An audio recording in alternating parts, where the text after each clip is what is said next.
Alvin കൂടി ചേരുകയാണ് നമ്മോടൊപ്പം. ആൽവിൻ, എന്തായാലും സണ്ണി എം കബിക്കാട് സംബന്ധിച്ച വിവാദങ്ങൾ ഉണ്ടായിരുന്നു. പക്ഷേ കബിക്കാടിനെ പൂർണ്ണമായും തള്ളുകയാണ് വി ഡി സതീശൻ. കാരണം സീറ്റ് ഇങ്ങോട്ടാണ് സണ്ണി എം കബിക്കാട് ആവശ്യപ്പെട്ടത്. അത് ചർച്ചയ്ക്കെടുത്തു. ചർച്ചയ്ക്ക് അത് നൽകേണ്ടതില്ല എന്ന തീരുമാനത്തിലാണ് ഇത്തരത്തിലൊരു തീരുമാനം വന്നത് എന്ന് സതീശൻ പറയുന്നു. പൂർണ്ണമായ ആത്മവിശ്വാസം അദ്ദേഹം പറയുകയാണ്. ഈ ചർച്ചകളിൽ പ്രധാന നേതാക്കളൊക്കെ ഈ വിമർശനങ്ങളൊക്കെ ഉന്നയിക്കുന്ന സാഹചര്യം, അവരൊക്കെ സീറ്റിന് വേണ്ടി ശ്രമിക്കുന്ന ഒരു സാഹചര്യമുണ്ട്. പക്ഷേ സതീശൻ പറയുന്നു ഒരു പ്രശ്നവും ഇവിടെയില്ല, ടീം UDF വിജയിക്കുമെന്ന ആത്മവിശ്വാസം പ്രകടിപ്പിക്കുകയാണ്.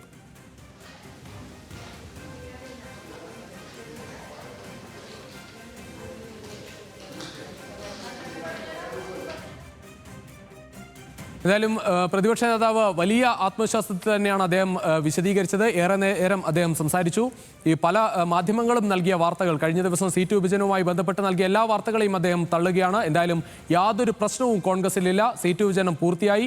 ഇന്ന് തന്നെ എല്ലാ സ്ഥാനാർത്ഥികളെയും പ്രഖ്യാപിക്കും. ഇത്ര വൈകിയത് വലിയ വിമർശനം ഉന്നയിച്ചെങ്കിൽ വൈകിയതാണ് UDFന് ഗുണകരമായത് എന്ന് പല സ്ഥാനാർത്ഥികളെയും പേരെടുത്ത് പറഞ്ഞ് അദ്ദേഹം പറയുന്നു. പ്രത്യേകിച്ച് പയ്യന്നൂരിലെയും തളിപ്പറമ്പിലെയും അടക്കം സ്ഥാനാർത്ഥിത്വത്തിൽ വന്ന LDFിലെ വന്ന ഈ സ്വതന്ത്ര സ്ഥാനാർത്ഥികളിൽ നിന്ന് ഒക്കെ വന്ന സാഹചര്യം കൂടി അദ്ദേഹം പറയുകയാണ്.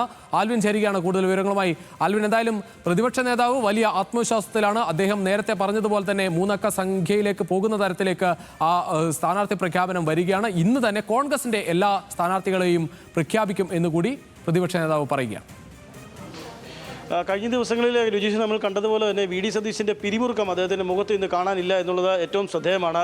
അത് ഇന്ന് അദ്ദേഹം മാധ്യമങ്ങളോട് സംസാരിക്കുമ്പോൾ വളരെ റിലാക്സ്ഡ് ആയുള്ള സംസാരമാണ് എന്നുള്ളത് വളരെ വ്യക്തമാണ്. ആദ്യഘട്ട പട്ടിക പോയി കഴിഞ്ഞു. രണ്ടാം ഘട്ട പട്ടിക ഏതാണ്ട് തീരുമാനത്തിലേക്ക് എത്തുന്നു എന്നതുകൊണ്ടായിരിക്കണം ഒരുപക്ഷെ ആ തർക്കങ്ങളിൽ നിന്നൊക്കെ രൂപപ്പെട്ട അല്ലെങ്കിൽ മാറി നിന്നോ എന്നുള്ളതിൻ്റെ ഭാഗമായിട്ടായിരിക്കാം സതീശൻ അത്തരത്തിലൊരു പ്രതികരണം ഇപ്പോൾ നടത്തിയിട്ടുള്ളത്. ഏതായാലും ഘടകകക്ഷികളെ സംബന്ധിച്ചുള്ള സീറ്റ് വിഭജനം സംബന്ധിച്ചുള്ള കാര്യങ്ങൾ അദ്ദേഹം വളരെ കൃത്യമായി വിശദീകരിക്കുകയായിരുന്നു.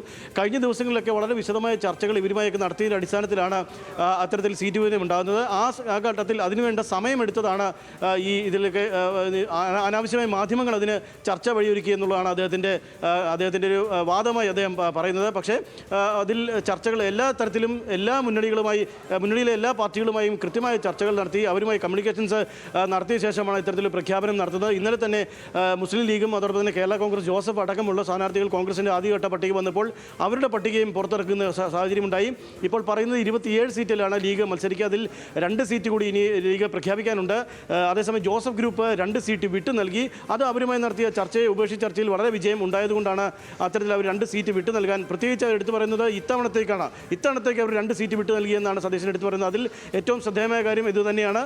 ഏറ്റവും കൂടുതൽ MLA-മാരെ കോൺഗ്രസിൽ ഉണ്ടാക്കണമെന്നുള്ളത് കോൺഗ്രസിൻ്റെ ദേശീയ നേതൃത്വം നേരത്തെ തന്നെ നൽകിയ നിർദ്ദേശമാണ്. ആ നിർദ്ദേശത്തിൻ്റെ അടിസ്ഥാനത്തിലാണ് ഇത്തരത്തിൽ MLA-മാരെ കൂടുതൽ ആവശ്യം അല്ലെങ്കിൽ MLA-മാർ കൂടുതൽ വേണം അല്ലെങ്കിൽ ജയിച്ചു വരണം എന്നുള്ള നിലയിലേക്ക് കാര്യങ്ങൾ എത്തുന്നതിന് വേണ്ടിയാണ് ഇത്തരത്തിൽ ഘടകകക്ഷികളുടെ അടക്കം സീറ്റ് വാങ്ങുന്ന ഒരു സാഹചര്യം ഉണ്ടായിട്ടുള്ളത്. ഏതായാലും ഇന്നത്തെ ഈ ചർച്ചകൾ ഇപ്പോഴും തുടരുന്നുണ്ട്. രണ്ടാം ഘട്ട പട്ടിക 40 പേരുടെ പട്ടികയാണ് ഇനി വരാനുള്ള കോൺഗ്രസിൽ. അതൊക്കെയും തർക്കം നടക്കുന്ന മണ്ഡലങ്ങളാണ്. ഈ മണ്ഡലങ്ങളിൽ നിന്നുള്ള പേരുകൾ പലതായി വന്നതാണ്. അതൊക്കെ ഏകീകരിച്ച് ഒരു പേരിലേക്ക് എത്തുക എന്നുള്ളതാണ് ഈ ചർച്ചകളുടെ ഈ മണിക്കൂറുകളിൽ കോൺഗ്രസ് പോകുന്നത്. വൈകുന്നേരമാണ് സെൻട്രൽ ഇലക്ഷൻ കമ്മിറ്റി ചേരുന്നത്. 4 മണിക്കാണ് ഇലക്ഷൻ കമ്മിറ്റി ചേരുന്നത്. അതുകൊണ്ട് തന്നെ ആ കമ്മിറ്റിയിലേക്ക് വരുമ്പോൾ ഏതാണ്ട് ഒരു രൂപീകൃതമായ രീതിയിൽ ഓരോ പേരിലേക്ക് കാര്യങ്ങൾ എത്തിക്കുക എന്നത് തന്നെയാണ് ഈ 40 മണ്ഡലങ്ങളിലും ഇപ്പോൾ കോൺഗ്രസ് നേതൃത്വം തീരുമാനിക്കുന്നത്. ഇതിൽ അദ്ദേഹം എടുത്തു പറഞ്ഞ മറ്റൊരു കാര്യമുണ്ട്. MP-മാർ മത്സരിക്കുന്ന കാര്യം സംബന്ധിച്ച് സംസ്ഥാന നേതൃത്വമല്ല തീരുമാനമെടുക്കേണ്ടത്, അത് ദേശീയ നേതൃത്വമാണ്. അത് കൃത്യമായി തന്നെ നമ്മൾ മുമ്പ് പറഞ്ഞതുപോലെ തന്നെ ഇതിൽ ദേശീയ നേതൃത്വം ആദ്യഘട്ടത്തിൽ ഒരു മൗനം പാലിച്ചു എന്നുള്ളത് വളരെ കുറ്റകരമായ കാര്യം എന്ന് തന്നെയാണ് കോൺഗ്രസിൻ്റെ അണികൾ പറയുന്നത്. കാര്യം ആദ്യഘട്ടത്തിൽ തന്നെ ഇതൊരു വ്യക്തത വന്നിരുന്നുവെങ്കിൽ ഇത്തരത്തോളം പൊട്ടിത്തെറികളിലേക്ക് കാര്യങ്ങൾ പോകില്ലായിരുന്നു. അപ്പോൾ KC വേണുഗോപാൽ അടക്കമുള്ള നേതാക്കൾ എന്തുകൊണ്ട് ഇതിൽ ഒരു വ്യക്തത വരുത്തിയില്ല, MP-മാർ മത്സരിക്കണമോ വേണ്ടോ എന്ന് സംബന്ധിച്ചുള്ള വ്യക്തത വരുത്താത്തതാണ് ഇത്തരത്തിൽ പൊട്ടിത്തെറിക്ക് ഈ ഘട്ടത്തിൽ കാരണമുണ്ടായത് എന്നുള്ളതാണ് നമുക്ക് സതീശൻ്റെ വാക്കുകൾ എന്ന് പറയുന്നത്. അദ്ദേഹം പറയുകയും ചെയ്തു സംസ്ഥാന നേതൃത്വമല്ല ഇത് വ്യക്തമാക്കേണ്ടത് ദേശീയ നേതൃത്വമാണെന്നാണ് അദ്ദേഹം എടുത്ത് വ്യക്തമാക്കുന്നത്. അതോടൊപ്പം തന്നെ വരുന്ന മണിക്കൂറുകളിൽ നമുക്കറിയാവുന്നതുപോലെ പ്രധാനപ്പെട്ട 2 മധ്യ കേരളത്തിലെ ജില്ലകളിലെ സ്ഥാനാർത്ഥികളെ പ്രഖ്യാപിച്ചിട്ടില്ല. ആ ജില്ലകളിലെ സ്ഥാനാർത്ഥികളിലൊക്കെയും ഈ സാമുദായിക പരിഗണന വെക്കുന്ന സാഹചര്യം കൂടി ഉണ്ട് എന്നുള്ളതാണ് നമുക്ക് ഈ ഘട്ടത്തിൽ മനസ്സിലാക്കുന്ന കാര്യം. പെരുമ്പാവൂർ സീറ്റിലടക്കം ഒരു യാക്കോബായ വിഭാഗത്തിൽ നിന്നുള്ള ഒരാൾ വേണമെന്നുള്ളത് സഭാ നേതൃത്വം പറയുന്നുണ്ട്, ആവശ്യപ്പെടുന്നുണ്ട്. എൽദോസ് കുന്നപ്പള്ളി അവിടുന്ന് മാറ്റുകയാണെങ്കിൽ സ്വാഭാവികമായും മറ്റൊരു സ്ഥാനാർത്ഥി എന്ന നിലയിൽ ഇപ്പോൾ പേര് ഉയർന്നു കേൾക്കുന്നത് മുഹമ്മദ് ഷിയാസിൻ്റെതാണ്. അങ്ങനെയെങ്കിൽ യാക്കോബായ വിഭാഗത്തിന് ഒരു സീറ്റ് മധ്യ കേരളത്തിൽ നൽകണം വേണമെന്നുള്ളൊരു ആവശ്യം അവർ നിൽക്കുന്നുണ്ട്. അത് കോട്ടയത്ത് കാഞ്ഞിരപ്പള്ളി ഒരു സീറ്റാണ്. അതോടൊപ്പം തന്നെ ഇടുക്കി പീരുമേട് സീറ്റ്, ഈ 2 സീറ്റുകളിൽ യാക്കോബായ വിഭാഗത്തിന് ഒരിടത്ത് കൊടുക്കണമെന്നുള്ളൊരു ആവശ്യം നിലനിൽക്കുന്നുണ്ട്.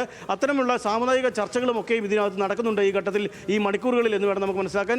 ഇതെല്ലാം പരിഗണിച്ച ശേഷമാകും ഒരുപക്ഷെ ഏകീകൃതമായ ഒരു പേരിലേക്ക് എത്തുക.